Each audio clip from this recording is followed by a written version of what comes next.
আসসালামু আলাইকুম। জেনারেল মাসুদউদ্দিন চৌধুরী তার গ্রেফতারের মধ্যে দিয়ে দুই তিনটা জিনিস খুব ক্লিয়ার সামনে চলে আসছে কিনা। মাসুদউদ্দিন চৌধুরীকে ডিবি গ্রেফতার করেছে, ডিবির হাই প্রোফাইল টিম গ্রেফতার করেছে। আমি কোন কোন নিউজে দেখলাম ডিবির প্রধান তিনি নিজে এই অপারেশনের নেতৃত্ব দিয়েছেন। তারেক রহমান কিছুই যে ভুলেননি, ছাড় দিলেও ছেড়ে যে দেবেন না তা জানান দিলেন। দেখা যাক কতদূর যান বা যেতে পারেন। দর্শক, আমার স্মৃতিটা নিয়ে যাচ্ছে 111 গভর্নমেন্টে। 111 গভর্নমেন্টে আমলা থেকে রাজনীতিবিদ, চিকিৎসক থেকে সাংবাদিক, সরকারি অধিদপ্তর, সরকারি প্রতিষ্ঠান, সরকারি দপ্তর, সরকারি মন্ত্রণালয়, সরকারি উপদেষ্টা, ইভেন দো কোনো টেলিভিশন চ্যানেল, কোনো টেলিভিশন অফিস তটস্থ থাকতো মাসুদউদ্দিন চৌধুরীর নামের উপরে। সে সময়ে একতরফা শক্তিশালী একজন ব্যক্তি ছিলেন 9 ডিভিশন। খুব সহজভাবে আমরা যেটা বুঝি যে সাভার যে ক্যান্টনমেন্ট, সেই ক্যান্টনমেন্টের চিফ মাসুদউদ্দিন চৌধুরী। এবং মাসুদউদ্দিন চৌধুরী 111 সরকার আসায় তিনি একেবারে অকণ্ঠ সমর্থন দিয়েছেন। আমরা নিউজে যা দেখলাম, সংক্ষেপে আপনাদেরকে তাও জানাই যে তাকে গুলশান বসুন্ধরা বাসা থেকে, বাড়িধারা বাসা থেকে তাকে গ্রেফতার করা হয়েছে। মধ্যরাতে তাকে গ্রেফতার করা হয়েছে, সকালে সেটা প্রকাশ করা হয়েছে। তার বিরুদ্ধে 6টি মামলা আছে বলা হচ্ছে। 111 গভর্নমেন্টের সময়ে আমাদের স্মৃতি টকবক করছে। আমার এমনও মনে আছে মাসুদউদ্দিন চৌধুরীর নাম লিখায় তার ডেজিগনেশন লিখতে গিয়ে ভুল হয়েছিল। সেই ভুলের খেসারত দিতে হয়েছে অনেক সাংবাদিককে। অনেকের অফিসে গিয়ে সিনিয়র অফিসাররা সেই সময়ের এমন তটস্থ পরিবেশ তৈরি করেছিল যে মাসুদউদ্দিন চৌধুরী যেন পিতা, জাতির পিতা, তার নামটা কেন ভুল হবে। আর এর বাইরে তিনি সেই সময় যে কমিশনের প্রধান ছিলেন, বাড়িধারা ডিওএইচএস থেকে গ্রেফতার করা হয়েছে মাসুদউদ্দিন চৌধুরীকে। 111 গভর্নমেন্টে উনি সে সময়কার গুরুতর অপরাধ দমন সংক্রান্ত জাতীয় সমন্বয় কমিটির সমন্বয়ক ছিলেন। এবং এই গুরুতর অপরাধ দমন সংক্রান্ত সমন্বয় কমিটি তখন একটা জলজন্ত আজরাইলের নাম ছিল, জলজন্ত জমের নাম ছিল। বাংলাদেশের ডাক সাইটে ব্যবসায়ী প্রতিষ্ঠান, শিল্প প্রতিষ্ঠানের কর্তারা এই নামে শুনলে পরেই তাদের গায়ে জ্বর উঠত। কারণ কি? কারণ হচ্ছে যে সেই প্রতিষ্ঠান, এই যে অপরাধ দমন সংক্রান্ত, গুরুতর অপরাধ দমন সংক্রান্ত জাতীয় সমন্বয় কমিটি, এই কমিটির মাধ্যমে সেনা কর্মকর্তাদেরকে দিয়ে বড় বড় ব্যবসায়ীদেরকে, বড় বড় রাজনীতিবিদদেরকে বিশেষ জায়গায় ডেকে নেওয়া হতো। বেশিরভাগ ক্ষেত্রে অভিযোগ ছিল তাদেরকে ডেকে নিয়ে প্রথমে তোমার কাছে এত টাকা আছে, এত টাকা সরিয়েছো, এখান থেকে এত খেয়েছো, এর টাকা তোমার কাছে আছে। বহু ব্যবসায়ীর সঙ্গে এই গত 17-18 বছরে আমাদের জীবনে বহু ব্যবসায়ীর সঙ্গে কথা হয়েছে, যারা বলেছেন তারা এই যে সেলটা ছিল সমন্বয় কমিটি, জাতীয় সমন্বয় কমিটি, সে মাসুদউদ্দিন চৌধুরীর নেতৃত্বে সেখানে ডেকে নেওয়া হতো। তারপর 2, 4, 5, 10, 50 কোটি, কখনো কখনো মানে ক্ষেত্র বিশেষে এই টাকার পার্থক্য হতো, সেই টাকা নিয়ে তাদেরকে ছেড়ে দেওয়া হতো। টাকা না দেওয়া পর্যন্ত অমানবিক, একেবারে ভাষায় বর্ণনা করা হয় না এমন ধরনের, একেবারে যুদ্ধকালীন যে ধরনের সিচুয়েশন তৈরি করা হয় শত্রুকে ধরার পর, সেই রকম সিচুয়েশনের মধ্যে দিয়ে বহু মানুষকে যেতে হয়েছে। হ্যাঁ, ছিল তখন অন্যায়কারীরা ছিল, কিন্তু অন্যায়কারীদের উসিলায় তখন অনেক সাধারণ ব্যবসায়ীরাও এই মাসুদউদ্দিন চৌধুরীর সেই গুরুতর অপরাধ সংক্রান্ত সমন্বয় কমিটির রোষানলে পড়েছেন। এবার আসেন দ্বিতীয় প্রসঙ্গ। আমরা যে পোস্টটি, সাংবাদিকের যে পোস্টটি ধরে আমি আপনাদের সঙ্গে আলোচনা করেছি, যে তিনি বলছেন যে তারেক রহমান কিছুই ভুলেননি, তারেক রহমানের সব মনে আছে, যে জায়গাটায় উল্লেখ করেছেন যে তারেক রহমান কিছুই যে ভুলেননি, ছাড় দিলেও ছেড়ে যে দেবেন না তা জানান দিলেন। আপনারা সবাই জানেন তারেক রহমানকে 111 সরকারের সময় তারেক রহমান, আরাফাত রহমান, কোকো, খালেদা জিয়া, শেখ হাসিনা সবাইকে গ্রেফতার করা হয়েছিল। কিন্তু তারেক রহমানের উপরে শারীরিক যে অমানবিক নির্যাতন হয়েছিল, যার কারণে তিনি হাঁটতে চলতে পারতেন না, তাকে দীর্ঘদিন চিকিৎসা নিতে হয়েছে, সেই ব্যথা হতো।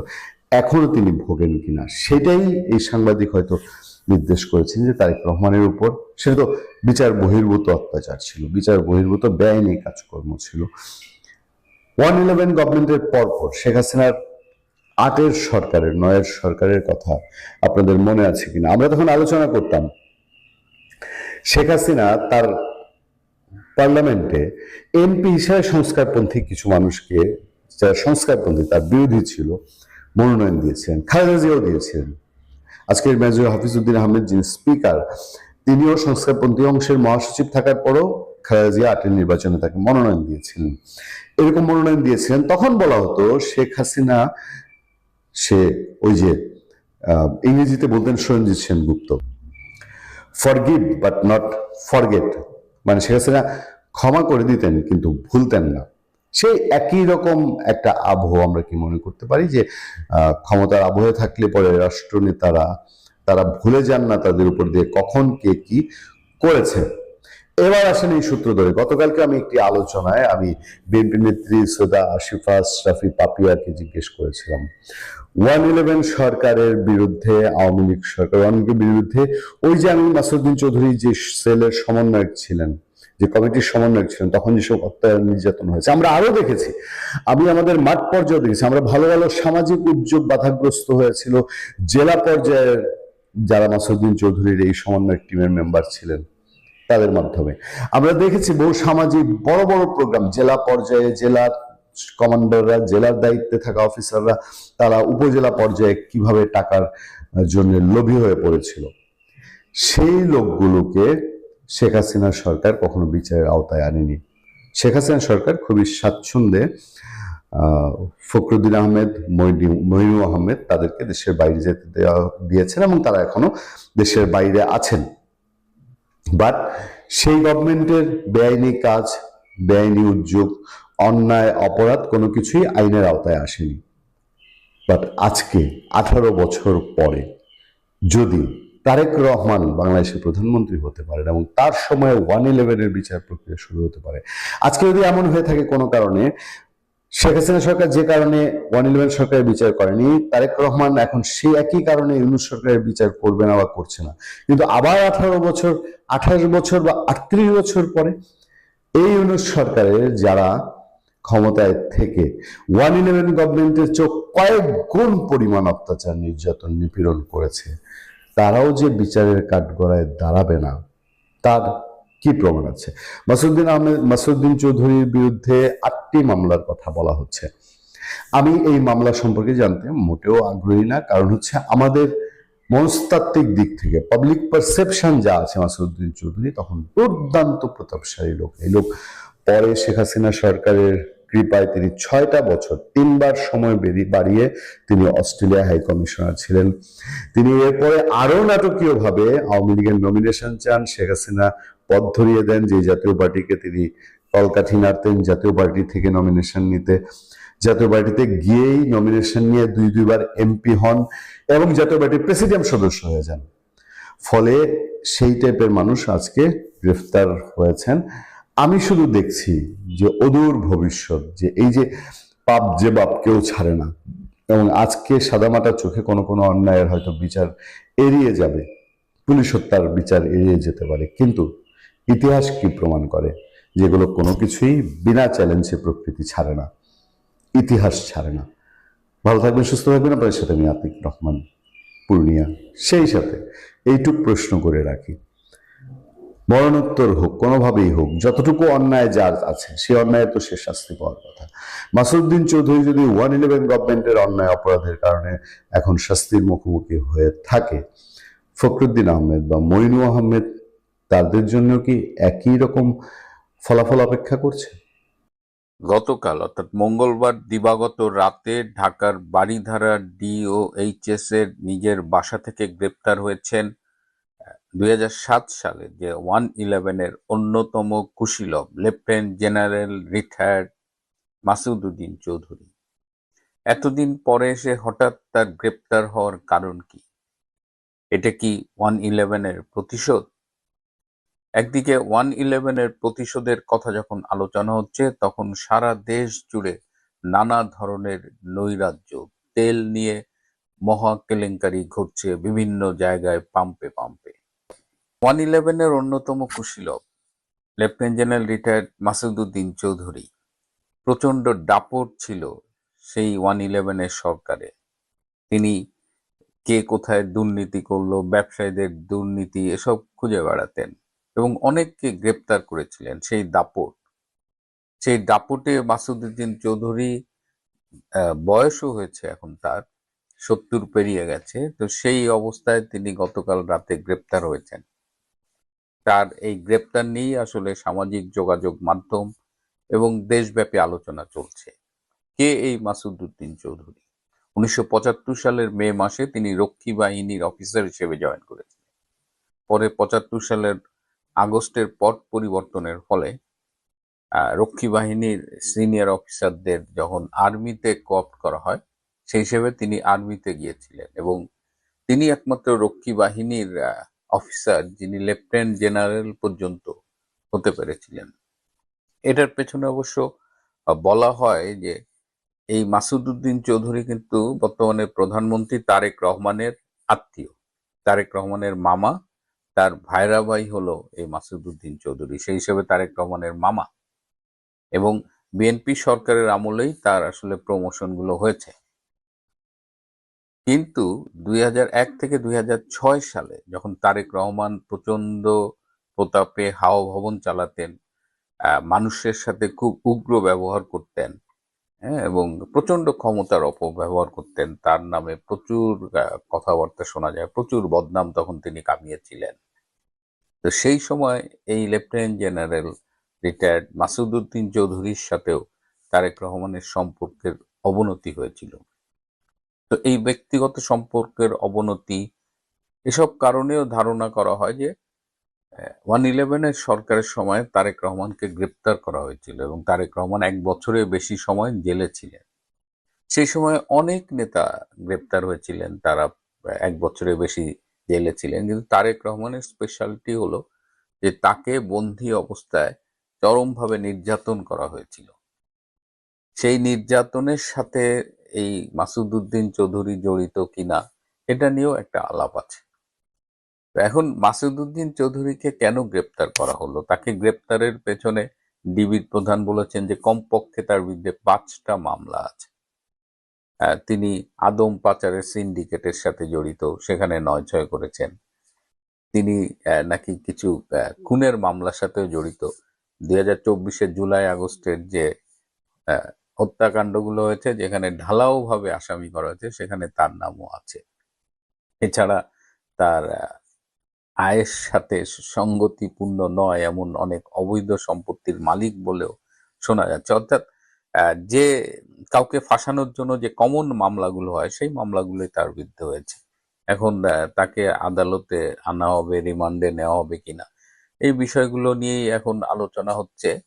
কিন্তু তারেক রহমান যে বলেছিলেন দেশে ফিরে যে তিনি বা প্রধানমন্ত্রী হয়ে তিনি প্রতিহিংসার রাজনীতি করতে চান না, তিনি ইনক্লুসিভ একটা সমাজ ব্যবস্থার কথা ভাবছেন, কিন্তু আসলেই কি তিনি প্রতিহিংসার বাইরে উঠতে পেরেছেন কিনা? তারেক রহমানের আচরণ, যারা তাকে 2001 থেকে 2006 পর্যন্ত দেখেছেন, তারা নিশ্চয়ই স্বীকার করবেন যে তার কথাবার্তা আচরণে একটা পরিবর্তন এসেছে। হ্যাঁ, সে আগের মতো সেই অ্যাগ্রেসিভনেসটা নাই। ভদ্রভাবে কথা বলছেন। অনেকে বলছেন যে 17 বছর বিলেতে থাকার কারণে তার মধ্যে একটা পরিবর্তন এসেছে। তার বাহ্যিক পরিবর্তনের পাশাপাশি তার কি আসলেই ভেতরে পরিবর্তন হয়েছে? একজন আমাকে বলেছিলেন যে আমি বলছিলাম যে একটা মানুষ ক্ষমতা নিয়েছে, তাকে আমরা একটু অবজার্ভ করি, তাকে সময় দেন, আপনারা এত অস্থির হচ্ছেন কেন, এখনই এত সমালোচনা করার কি দরকার, ক্ষমতা তো নিয়েছে 1 মাস হলো কেবল। তিনি আমাকে বলেছিলেন যে দেখবেন 6 মাসের মধ্যেই আপনারা তারেক রহমানের আসল চেহারা দেখতে পারবেন। তার যে বর্তমানে মুখোশটা দেখতেন, সেই মুখোশটা তখন থাকবে না। তখন আপনারা আসল সেই নিষ্ঠুর তারেক রহমানকে দেখতে পারবেন। তো আমি বলেছি এটা 6 মাসের আগে আমি এটা নিয়ে কোনো মন্তব্য করব না, যেহেতু আপনি 6 মাস সময় দিয়েছেন। তিনি আমাকে খুব সম্প্রতি ফোন করে বললেন যে ভাই 6 মাস লাগবে না, ভালো করে খেয়াল করবেন, তারেক রহমানের মুখোশ কিন্তু ধীরে ধীরে সরে যাচ্ছে। তো তারই একটা নিদর্শন এই মাসুদ উদ্দিন চৌধুরীর ব্যাপারে আমরা দেখতে পাচ্ছি। মাসুদ উদ্দিন চৌধুরী তো জানতেন যে 111-এ তার একটা ভূমিকা ছিল এবং তারেক রহমানের রোষানলে তিনি পড়তে পারেন, কিন্তু তারপরেও তিনি কেন মানে নিজের বাড়িতেই ছিলেন, কেন তিনি আত্মগোপনে যাননি, বা কারা তাকে ভরসা দিয়েছিলেন যে কিছু হবে না, আপনি আপনার মতো থাকেন? শোনা যায় যে সাবেক সেনাপ্রধান যে ইকবাল করিম ভূঁইয়া, এবং আরো এরা কয়েকজন মিলে তারাই মাসুদউদ্দিন চৌধুরীকে বলেছিলেন, যে আশ্বাস দিয়েছিলেন থাকেন, কিন্তু সেই আশ্বাস তো কাজ করলো না। এখন কেবলমাত্র মাসুদউদ্দিন চৌধুরী একাই গ্রেপ্তার হয়েছে নাকি আরো আরো অনেকেই গ্রেপ্তার হবেন, সেটা নিয়েও এখন কিন্তু আলোচনা শুরু হয়েছে। মাসুদউদ্দিন চৌধুরী গ্রেপ্তার হলেন এটা কি প্রতিশোধ নেবার জন্য কিনা, সেটা নিয়ে যখন আলোচনা হচ্ছে, তখন আমরা বাংলাদেশের কয়েকটা ঘটনায় যে ঈদের পরে জাস্ট গত 2-1 দিনের মধ্যে যে ঘটনাগুলো পেয়েছি খুবই অ্যালার্মিং। মানে একদিকে বিএনপি, যুবদল, ছাত্রদলের চাঁদাবাজি চলছে। নারায়ণগঞ্জে একজনের কাছে 50 লাখ টাকা চাঁদা চাওয়া হয়েছে, তিনি 50 লাখ টাকা দিতে রাজি না হয় তার দালানটা, একেবারে বিল্ডিং, ইটের বিল্ডিং, সেটাকে একদম পিটিয়ে, মানে একদম ভেঙে ফেলা হয়েছে। মানে আমি তো এটা ভাবতেই পারি না যে একটা স্বাধীন দেশে কিছু দুর্বৃত্ত এসে একজনের বাড়ি হাতুড়ি শাবল দিয়ে একদম ভেঙে ফেলেছে। তার অপরাধ সে চাঁদা দিতে রাজি হয়নি। This is BNP. অনেকগুলো তেলের পাম্পেতে খবর পেলাম সেখানে গ্রাহকদের সাথে সংঘর্ষ হয়েছে। বাগেরহাটে যুব দলের এক নেতা 5 লাখ টাকা পেট্রোল পাম্প থেকে লুট করেছে, পরে তাকে গ্রেপ্তার করা হয়েছে।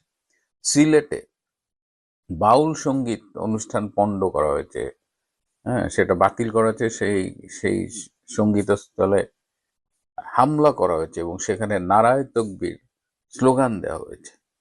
আরো অনেকগুলো আপনার সামনে, এই যে কুষ্টিয়ায় বিএনপি নেতার ডাকাতি করতে গিয়ে মানুষের হাতে ধরা পড়েছে, তার হাতে রামদা ছিল, সে অনেকে কুপিয়েছে, আহত করেছে। খাল খনন নিয়ে বিএনপির বিভিন্ন জায়গায় বিএনপির 2 গ্রুপের মধ্যে সংঘর্ষ হচ্ছে।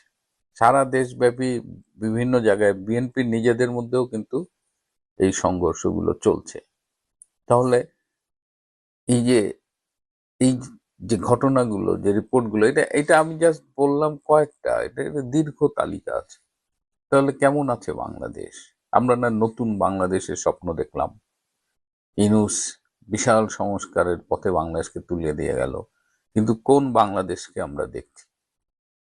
ক্যান্টনমেন্টের একজন খুব প্রভাবশালী সেনা কর্মকর্তার সূত্রে আমি জানতে পেরেছি যে তারা অলরেডি বলা শুরু করেছেন যে তারেক রহমান দেশটা ঠিকমতো চালাতে পারছেন না।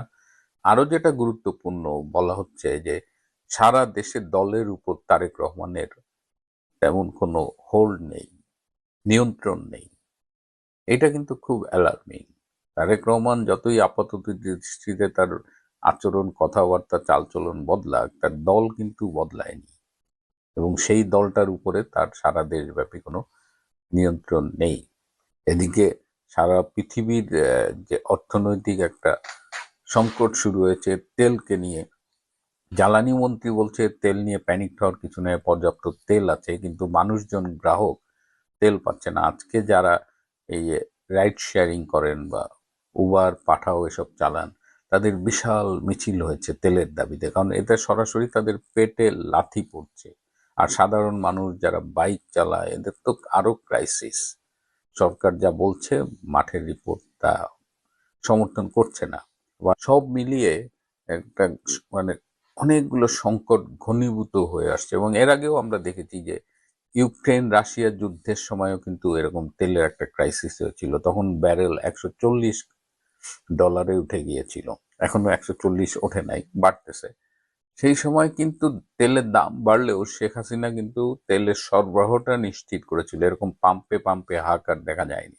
কিন্তু এবার এই সরকার এই সংকট কিভাবে ম্যানেজ করবে এখন পর্যন্ত তো আমরা তেমন কিছু দেখতে পাচ্ছি না। আর ইউনূস তো সে দিন আনি দিন খাই, লোন করছে ঘি খাইছে, লোন করছে ঘি খাইছে, লোকজনের বেতন দিছে। এই যে জ্বালানি নিরাপত্তা 1 বছর 2 বছর আগামীতে কি হবে, এগুলো নিয়ে তো তার কোনো ভাবনা ছিল না। আজকে শুনলাম সে নাকি তার গার্লফ্রেন্ড লামিয়াকে নিয়ে জাপানে গেছে, যদিও এই নিউজটা কিন্তু বাংলাদেশের প্রধান গণমাধ্যমে এখনো দেখি নাই। বিশ্বের সব প্রান্তের মানুষ এখন যে জ্বরে ভুগছে সেটি হচ্ছে ইরান, ইসরায়েল এবং আমেরিকার এই যুদ্ধ।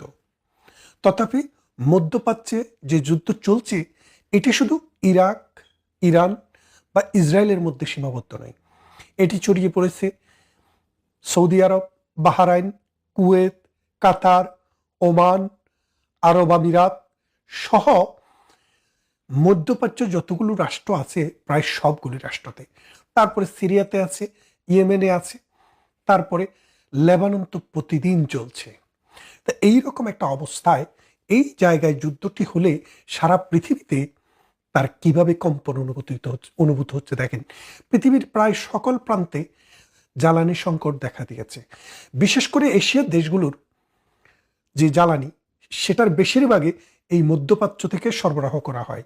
আর এটি হরমুজ প্রণালী হয়ে, আপনারা জানেন যে ইরান এবং সৌদি আরবের মাঝামাঝি যে প্রণালীটি, সেটি হচ্ছে হরমুজ প্রণালী।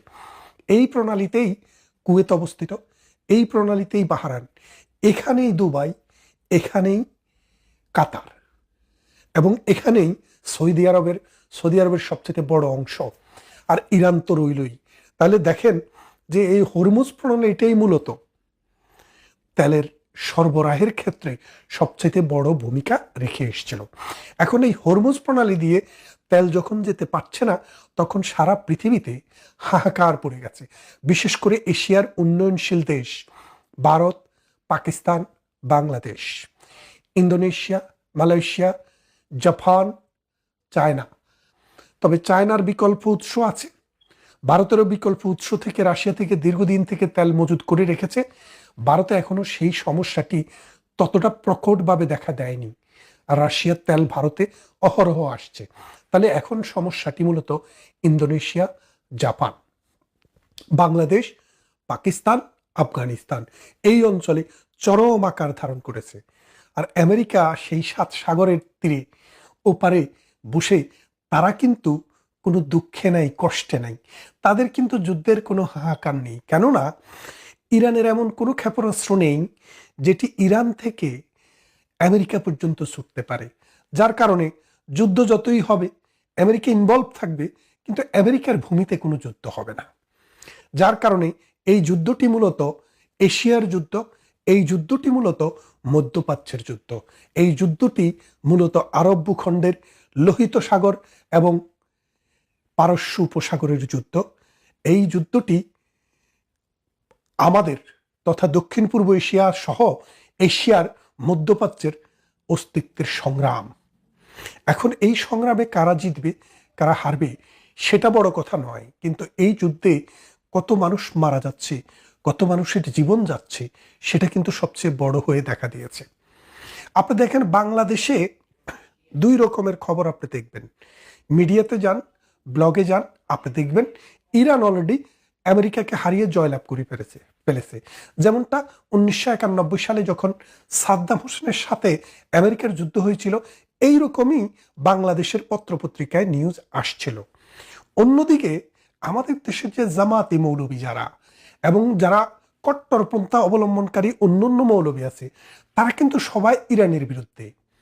খেয়াল করে দেখেন, তারা ইরানকে আমেরিকার চাইতেও খারাপ রাষ্ট্র হিসেবে ট্রিট করে। কেন? কারণ তারা শিয়া।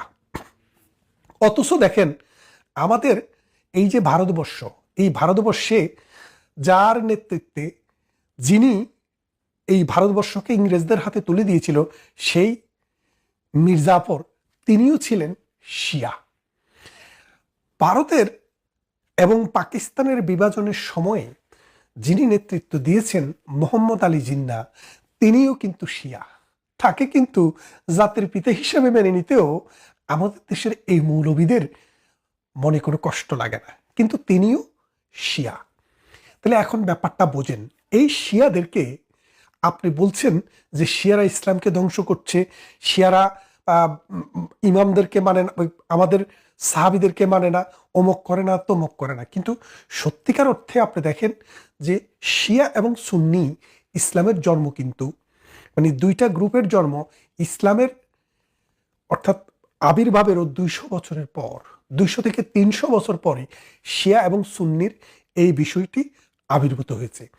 কিন্তু ইসলামের নবী প্রফেট মুহাম্মদ সাল্লাল্লাহু আলাইহি সাল্লামের ইন্তেকালের মাত্র 20 বছরের মাথায়, 20 থেকে 22 বছর, 20, 22, 24, 25, 26, 27, অর্থাৎ